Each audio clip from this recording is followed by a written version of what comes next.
Congress party ने आज़ादी की लड़ाई में अपना योगदान किया था और विपक्ष भी बिखरा हुआ था और विपक्ष भी कमज़ोर था। छोटी छोटी पार्टियां विपरीत दिशा में चर्चा करके पार्टियां उभर रही थीं। लेकिन ये जो 2024 का चुनाव हुआ, यह चुनाव तब हुआ जब विपक्ष भी मजबूत था और राजनीतिक दृष्टि से जब सभी लोग सक्षम रहे। ऐसे में प्रधानमंत्री मोदी जी को लगातार तीसरी बार चुनाव जीतने का सौभाग्य भारत की जनता ने दिया। यह मैंडेट स्टेबिलिटी का मैंडेट है, यह मैंडेट कंटिन्यूटी का मैंडेट है, यह मैंडेट गुड गवर्नेंस का मैंडेट है और यह मैंडेट अनफोल्डमेंट ऑफ विकसित भारत का मैंडेट है। मैं आज, क्योंकि जयराम जी ने कुछ प्रश्न उठाने शुरू किए, इसलिए मैं इस पर और आगे नहीं जाता। नहीं तो स्टैटिस्टिक्स में जाऊंगा तो मैं बता पाऊंगा कि कुछ लोग तीसरी बार लगातार कोशिश करने के बावजूद भी 100 का अंक नहीं ले पाए और सारी पार्टियां मिला लें तो भी मिला करके हमारी भारतीय जनता पार्टी से भी पीछे रहती है। 13 राज्यों में 0, गुजरात, छत्तीसगढ़, मध्य प्रदेश में 64 में 2 सीटें, 62 में बीजेपी।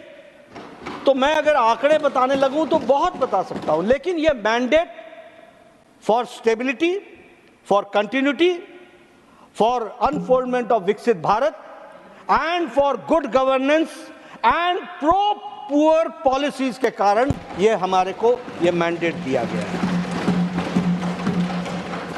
ये जो बजट है, यह बजट इंक्लूसिव ग्रोथ का बजट है सभापति जी। यह बजट सस्टेनेबल डेवलपमेंट का बजट है और यह बजट, ध्यान से सुने, इकोनॉमिक रेजिलियंस का बजट है। आज दुनिया की सारी आर्थिक शक्तियां डगमगा रही हैं। दुनिया की सारी विकसित देश की आर्थिक ताकतें, आर्थिक स्थितियां डोलमोल हो रही हैं, लेकिन हम इकोनॉमिक रेजिलियंस के साथ कोविड-19 के पेंडेमिक के बाद अगर खड़े हैं तो यह हमारी इकोनॉमिक रेजिलियंस के बारे में बताता है। This budget is a visionary budget. ये हमारी दोनों आकांक्षाओं को पूरा करता है। एक तो यह हमारे इमीडिएट नीड्स को एड्रेस करता है और दूसरा रोबस्ट फ्रेमवर्क के तहत लॉन्ग टर्म प्रोस्पेरिटी की चर्चा करते हुए उसको आगे बढ़ाता है। यानी दूरंदेशी भी है और वर्तमान की परिस्थितियों से उन चैलेंजेस को एक्सेप्ट करने वाला और उसको एड्रेस करने वाला बजट है। और इसीलिए मैं कहूंगा कि ये 360 डिग्री इंपैक्टफुल बजट है। यह बजट कॉम्प्रिहेंसिव है और इकोनॉमिक सोशल डेवलपमेंट को समर्पित है। यह बजट की प्रायोरिटी क्या है? इस बजट की प्रायोरिटी है इंफ्रास्ट्रक्चर डेवलपमेंट। हमारा इंफ्रास्ट्रक्चर, लॉजिस्टिक्स को मजबूत करना, उसकी नींव रखना, टेक्नोलॉजिकल इनोवेशंस, सोशल वेलफेयर और उसके साथ साथ विकसित और सबके लिए समान अवसर देने वाला यह बजट है। इसको भी हमको ध्यान में रखना चाहिए। यह फॉरवर्ड लुकिंग बजट है, आगे देखने वाला बजट है। इसमें पॉलिसीज को एक्सेलरेट किया गया है जो ग्रोथ को बढ़ा सके। यह जॉब्स को क्रिएट करने वाला बजट है। यह एनहांस करता है हमारे भारत को ग्लोबल स्टार्टअप के हब की तरह, इसलिए उसको भी बढ़ाने वाला बजट है। और इस तरीके से एक बजट में सभी तरीके से यह बजट सर्वसमावेशी है, इंक्लूसिव है ग्रोथ में और सबकी चिंता करने वाला बजट है। मैं यहाँ ये भी कहना चाहता हूँ, और सबसे इसके बारे में मैं समझता हूँ कि सब लोग सहमत होंगे मेरी बात से, जब हम बजट पर चर्चा करते हैं तो हम विद्वानों की तरह बड़े बड़े टेक्नोलॉजिकल टर्मिनोलॉजीज का उपयोग करते हैं।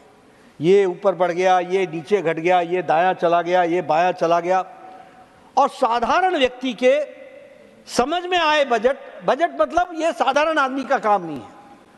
यानी कोई इंटेलेक्चुअल हो, कोई इकोनॉमिस्ट हो, वो चार टर्मिनोलॉजियाँ बोले, इसका रेट इतना है, इसका इतना % है, और उसको जो समझने वाला हो वही बजट का ज्ञाता होता है।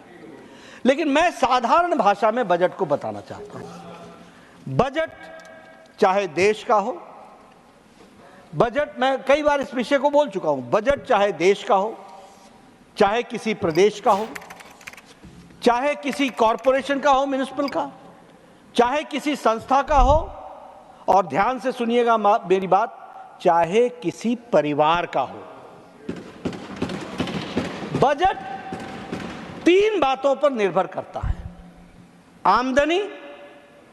आमदनी की ताकत खर्चे को तय करती है, और कहीं घर में, कहीं म्युनिसिपल कॉरपोरेशन में, कहीं प्रदेश में, कहीं देश में लीकेज तो नहीं है, छेद तो नहीं है, कहीं आमदनी और खर्च के बीच में हमारा जो धन है उसमें कोई लीकेज तो नहीं है। इन 3 बातों पर ध्यान देने की आवश्यकता होती है।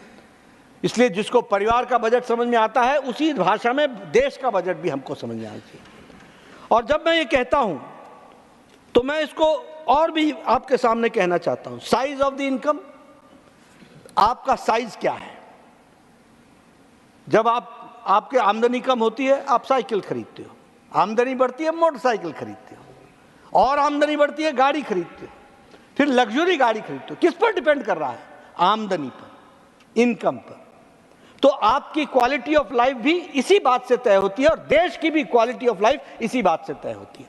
The larger the size of the economy, the larger the benefit of the people. इस बात का डायरेक्ट रिश्ता होता है, इसको भी हमको, and the larger the capacity to spend, ये हमको ध्यान में रखना चाहिए। दूसरा, खर्च जो है उसकी प्रायोरिटी होनी चाहिए। खर्च किस पर हो रहा है? घर पर हम खर्च किस पर करते हैं? जो सबसे कमजोर होता है। घर पर हम खर्च किस पर करते हैं? एसेंशियल चीजों पर खर्च करते हैं। ज्यादा पैसा आता है तो थोड़ा हम एक्स्ट्रावेगेंजा हो जाते हैं, हम कंफर्ट्स पर चले जाते हैं। उससे ज्यादा पैसा आ जाता है, हम लग्जरी पर चले जाते हैं। लेकिन खर्च की प्रायोरिटी हमको तय करनी पड़ती है, और वह प्रायोरिटी को तय करना, वह भी एक रेजिलियंस ऑफ इकोनॉमी की बहुत बड़ी शर्त है। और इसीलिए मैं कहूंगा कि लीकेज प्रूफ और लास्ट माइल डिलीवरी एश्योरेंस ये बहुत जरूरी है। मैं शब्द कांग्रेस नहीं लूंगा, लेकिन लंबे समय तक जो लोग देश पर राज करते रहे, उन्होंने इन बातों पर कारगर कदम नहीं उठाए और ठोस कदम नहीं उठाए, जो ठोस कदम उठाए जाने चाहिए थे। और इस कारण से आमदनी और लीकेज का बहुत गहरा रिश्ता रहा। एक समय में एक प्रधानमंत्री ने कहा कि मैं 1 रुपया भेजता हूं, 85 पैसा बीच में ही खर्च हो जाता है, 15 पैसा ही पहुंचता है। अब उसके बाद आप बजट की जितनी बात कर लो, वो देश के कितने हित का था वो हमको समझ में आ जाता है। आंकड़ों से देश नहीं चलता है, उसके लीक प्रूफ व्यवस्था के साथ last mile delivery is important. और इसीलिए मैं ये कहूंगा कि आज प्रधानमंत्री मोदी जी के नेतृत्व में डायरेक्ट बेनिफिट ट्रांसफर को डिजिटल इंडिया बनाने का काम किया गया, और उसके माध्यम से, और इस कारण से 37 लाख करोड़ रुपए आज भारत के आम नागरिक के खाते में डालने का काम प्रधानमंत्री मोदी जी ने। और उसी तरीके से लीकेज पर रोक रखने के कारण 5 करोड़ फेक राशन कार्ड समाप्त हुए। 5 करोड़। कैसे चलता होगा देश? यह बजट से जुड़ा हुआ विषय है। 4 crore fake beneficiaries of LPG subsidy थी, वो बंद हुई। 7 करोड़ मनरेगा में बोगस नाम थे, 7 करोड़। संख्या जोड़िए, कहां बढ़ता देश, कहां जाता देश, कैसे बढ़ता देश, कितना भी कमा लो। हाँ, ऑथेंटिकेट करूंगा। जी जी जी, मैं ऑथेंटिकेट, यस यस। अगेन मैं सब कुछ जयराम जी, मैं सब कुछ माय गॉव से लेके आया हूं। नहीं,